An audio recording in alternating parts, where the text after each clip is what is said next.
Hey my chess friends, once again I welcome you to this chess video, and I had such a positive response to a video I did on pawn structures and the ideas, strategic ideas, the plans, the piece placements associated with the pawn structure, that I thought we could do some videos looking at specific openings and the structures which arise from those openings. And this video here will look at what is called the Caro structure. And it arises from the Caro Kann, it can arise from the French, the Scandinavian, even the Queen's Gambit declined. It's important to know the ideas associated with this structure, and it looks like this here. Now, you can see that what has happened is that there has been an exchange here. This D pawn for the E pawn, and it has resulted in a half open D file for black and a half open E file for white.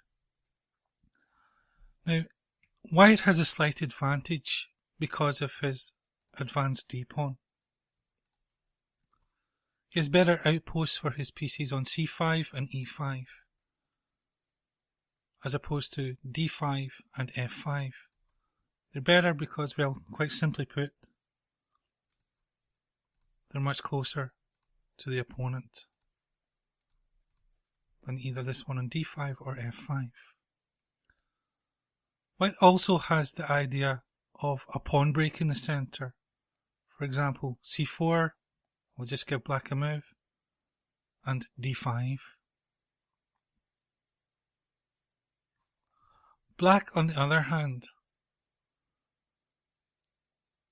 if we can just give white a move, has to overcome his cramped conditions with either E5 or with C5.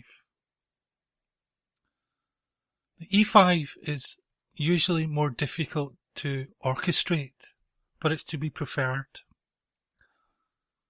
Because in the case of C5, white can exchange the C pawn, and he will have, as you can see, a queenside pawn majority, which he can use in the endgame to create a passed pawn.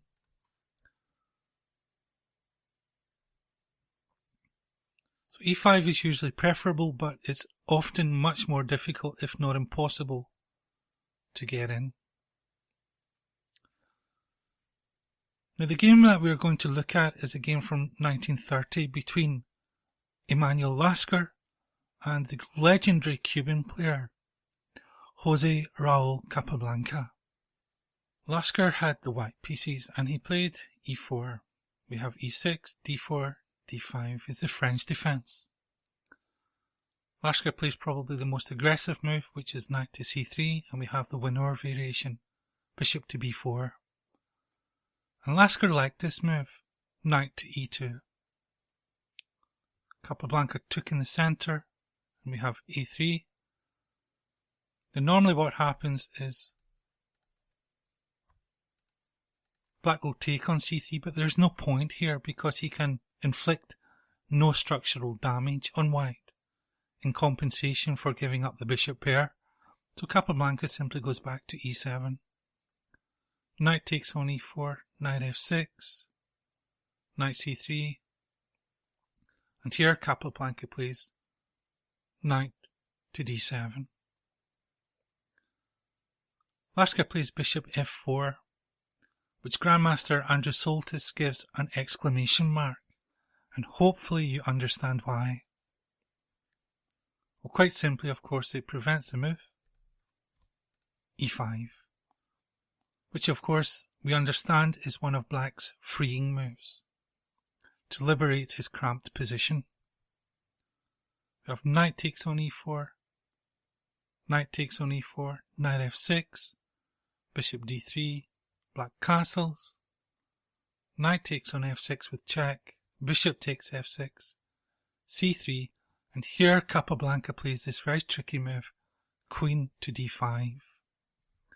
Threatening, of course, the G pawn and maybe threatening to play something like c5, his other freeing move. And Lasker comes up with a very brilliant move, queen to e2.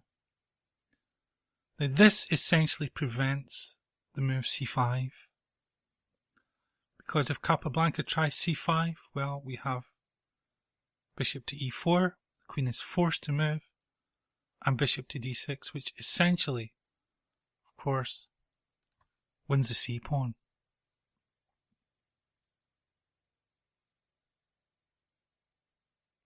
So c5 is prevented.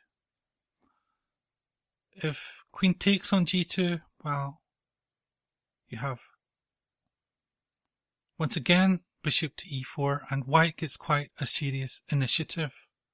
Queen is forced to h3, and he can either play the position as a gambit, where he will utilise, of course, the open g file, or he could perhaps simply take his piece back with bishop takes on c7. Either way, white's position is very good, and he gets quite a strong initiative if white takes the g-pawn. Capablanca probably saw all of this, and instead he simply played c6. Well, castles, rook to e8, rook a to d1, bishop to d7, and rook to e1. And we can see the Caro position from the pawn structure. Both e5 and c5 have been prevented. And it's up to white to find a middle game plan. Now what would you play, my chess friends? Well, we can see pawns are pointing in the direction of the kingside, and probably the least risky and most effective plan is a kingside attack. You may of course look at the position of the queen, and it looks a little trapped. You could maybe try something, I don't know, like maybe b4 and maybe c4, trying to trap the queen. But anyway, Lasker himself simply goes in for a kingside attack. Capablanca plays queen to a4, and Lasker decides to loosen up the kingside first with queen to c2, forcing the advance of the g-pawn. Lasker plays bishop to e5, once again utilizing this outpost for his pieces. Bishop drops back, and h4, utilizing the theme of undermining, where he will seek to undermine the fianchetto position of the king. Queen to d8 and h5. Queen comes to g5, bishop takes, king takes, rook e5, once again utilizing the outpost in e5. Queen is forced back, rooks are doubled on the e file. Queen comes to c1, it's quite a good move, making use of the weakened squares around the black king. And a rook left to e3. Rook to h3, and now of course white is threatening to take here and bring the queen in to h6 with devastating effect. In the actual game, king f8 was played. Let's take a look at what happens if Capablanca plays king to h8. Well, we have the queen coming into h6 anyhow, rook to g7, takes, and bishop takes, utilizing of course the pin against the king. Capablanca probably saw all of this, and instead of playing king to h8, he played in fact king to f8.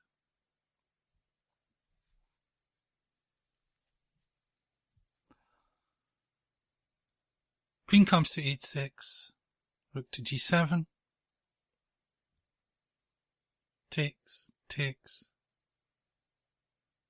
And here Lasker plays a wonderful move. He plays bishop takes on g6. What do you think, chess friends? Can the bishop be taken? What happens after f takes on g6? Well, f takes on g6, queen to h8 check, rook to g8 check, and rook to f3 check. And it's looking roasty toasty for black.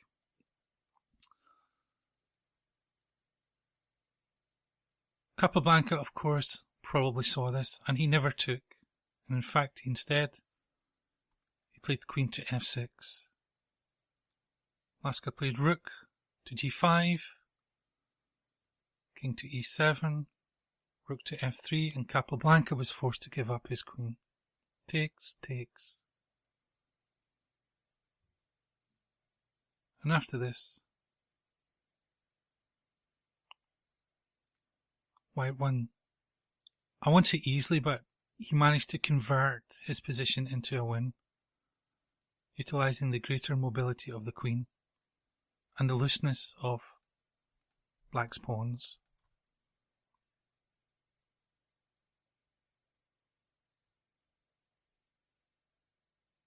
I'll just show you just for a little while. And after this, black is kind of busted. What did we learn from this game? Well, we can see the elements that white was able to prevent. He was able to prevent black freeing himself with the pawn breaks e5 and c5. And this essentially gave him a free hand in the middle game to conduct a kingside attack. And he first loosened up the black position with motifs that we have saw before. First of all with this move, queen to c2, forcing the advance of the pawns, then taking advantage of undermining and taking advantage of the now weakened squares around the black king. So that concludes our first little video on the Caro, what we call the Caro pawn formation. We'll now go on in the next video to take a look at the d4, d5 pawn break.